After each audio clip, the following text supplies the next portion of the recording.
ஆரம்ப சொற்பொழிவுக்கு முன்னால் சொல்லும் வார்த்தைகளில் சற்று வித்தியாசப்பட்டு இருக்க வேண்டும் என்பதற்காக இவர் உயிரே உறவே தமிழே என்கிறார் என்று சிலர் நினைத்திருக்க கூடும். ஆனால் நான் வாழ்வில் உணர்ந்த உண்மையை பேசும் வார்த்தைகள் அவை. நான் இன்று என் சிந்தனையும் என் கலையும் நானும் இங்கு தன்னம்பிக்கையுடன் உயிர்த்து இருப்பதற்கு காரணமானவர்கள் தமிழக மக்கள் தான். தமிழக மக்களுடன் மலையாளி மக்களுடன் ஆரம்பித்தது, தெலுங்கு மக்களும் அதில் சேர்ந்து வட இந்தியர்களும் அதில் சேர்ந்தது என் பாக்கியம். ஆனால் என் உயிர் துவங்கிய இடம் இது. உறவு என்பது நீடிக்கும், நீடிக்காமல் போகலாம். அதை என் வாழ்க்கை அனுபவத்தில் உணர்ந்தவன் நான். 10 வருஷம் தாங்கும் சில உறவுகள். சில உறவுகள் 2 நாள்ல முறிஞ்சிடும். நண்பன் சொல்லிட்டு வரவன் எதிரி ஆயிடுவான். இதெல்லாம் நான் கடந்த 50 வருடமாக பார்த்து கொண்டு வருகிறேன். ஆனால் உங்கள் அன்பு என்னுடைய உறவாக நின்று கொண்டிருக்கிறது. இது இந்த கைத்தட்டலுக்காக சொல்லும் விஷயமே அல்ல, நான் உணர்ந்து சொல்லும் விஷயம். என் தாய் தந்தையர் சகோதர சகோதரிகளுக்கு பிறகு இவ்வளவு நீளம் நீடித்த உறவு என்பது இதுதான். இதில் என் பிள்ளைகள் போல் புதிய பிள்ளைகளும் சேர்ந்திருக்கிறார்கள் என்பதுதான் நான் பெரும் மகிழ்ச்சி. தமிழே என்று நான் சொல்லுவது என் மொழி மட்டுமல்ல, உங்கள் மொழியும் தான். நம்மை இணைப்பது அந்த தமிழ் தான். அவற்றுடன் அவைகளுடன் நான் என் பேச்சை துவங்குவது நியாயமாக இருக்கும் என்று யோசித்து வைத்த பெயர். எப்படி அத்தனை கைகளும் கூடியிருப்பது நம் சின்னமாக மாறியதோ, அதன் தீர்க்க தரிசனம் என்ன என்பதை யோசித்து பாருங்கள். 6 மாநிலங்களின் அடையாளம் அவை.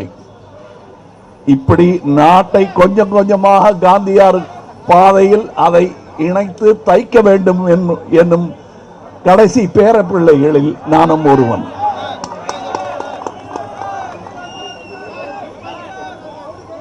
நாம் கை கட்டி வேடிக்கை பார்ப்பவர்கள் அல்ல, கை தட்டி வேடிக்கை பார்ப்பவர்களும் அல்ல. அது ஒரு பகுதி. அப்படி வந்தவர் தான் இவங்கள்லாம். தங்கவேலு வெறும் ரசிகராக மட்டுமே வந்தவர். பின் நான் சொல்ல என்ன வேணும் கேட்கலையா? வால்யூம் இன்னும் கொஞ்சம் ஏத்து. அப்படி வந்தவர் தான் இங்க இருக்கிற இந்த தங்கவேலு. அவங்களுக்கு எல்லாம் என்ன சினிமா பிடிக்கும், அவ்வளவுதான். அதுவும் கொஞ்சம் லேட்டா வந்தாரு. சகலகலாவதன் போது தான் வந்து சேர்ந்தார் அவர். அந்த புகழ், அந்த பெருமையை பார்த்து வந்தவங்க இது மட்டும் போதாது தம்பி என்று நான் சொன்ன போது அதை சிறமேற்கொண்டு கிட்டத்தட்ட 40 வருடங்களுக்கு மேலாக அதை செய்து கொண்டிருப்பார். இவர் போல் பலர் இருக்கிறார்கள். இந்த கூட்டத்திலேயே ஆள் காட்டி பெயர் சொல்ல முடியும் என்னால. இவங்கெல்லாம் சேர்ந்து நற்பணி இயக்கமாக ஆரம்பித்தது இன்று பெரும் பணியில் நம்மை இறக்கி இருக்கிறது. இன்று முக்கியமாக பேசும்பொழுது நாம் உணர வேண்டியது, இன்று உலக தாய்மொழிகளின் தினம். இதை கொண்டாடுவதற்கு இதைவிட சிறந்த தருணம் இருக்க முடியாது. நம் மொழியின் குதவளையை பிடிக்க நினைப்பவர்கள் உணர வேண்டும் இது எப்படிப்பட்ட தினம் என்பதை. தமிழ் எங்கள் உயர்வுக்கு வான் என்றார் பாரதிதாசன். இமயம்னு சொல்ல, ஏன்னா வானத்திலிருந்து பார்த்தால் இமயமலையும் சின்னதா தெரியும். அப்படி தூக்கி கொண்டு போய் வச்சுட்டாரு தமிழை. அந்த தமிழை இறக்க முடியாது யாராலையும். மரியாதையுடனே பேசும், எவராலும் இறக்க முடியாது. நான் என்னை பத்தி சொல்லும் போது பலர் வேண்டியவர்களும் விமர்சகர்களும் எதிர்கட்சிக்காரர்களும் சொல்லுது, தோத்து போன அரசியல்வாதி பேச விடியான்றது அப்படின்பாங்க. நான் எப்படி தோத்து போனேன் என்பதை நான் உணர்கிறேன் என்பதை உங்களுக்கு சொல்லுகிறேன்.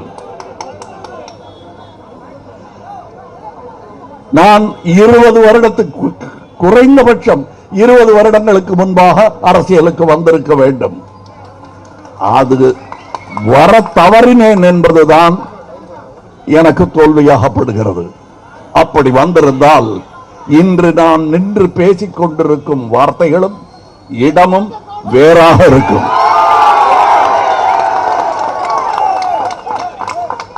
நான் இப்பொழுது பேசுவது எனக்கு வாக்கு அளிக்காதவர்களுக்காக பேசுகிறேன் என்று நினைக்க வேண்டாம்.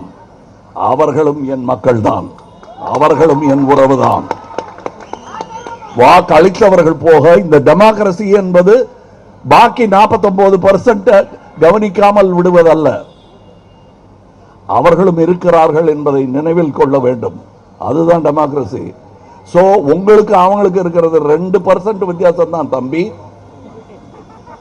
என்னங்க தாடியெல்லாம் வச்சு போற பார்த்து தம்பிங்கிறீங்க. காலம் அவர்களை தம்பி ஆக்கிவிடும். யாரை அண்ணலாக்க வேண்டுமோ அவரை அண்ணலாக்கும்.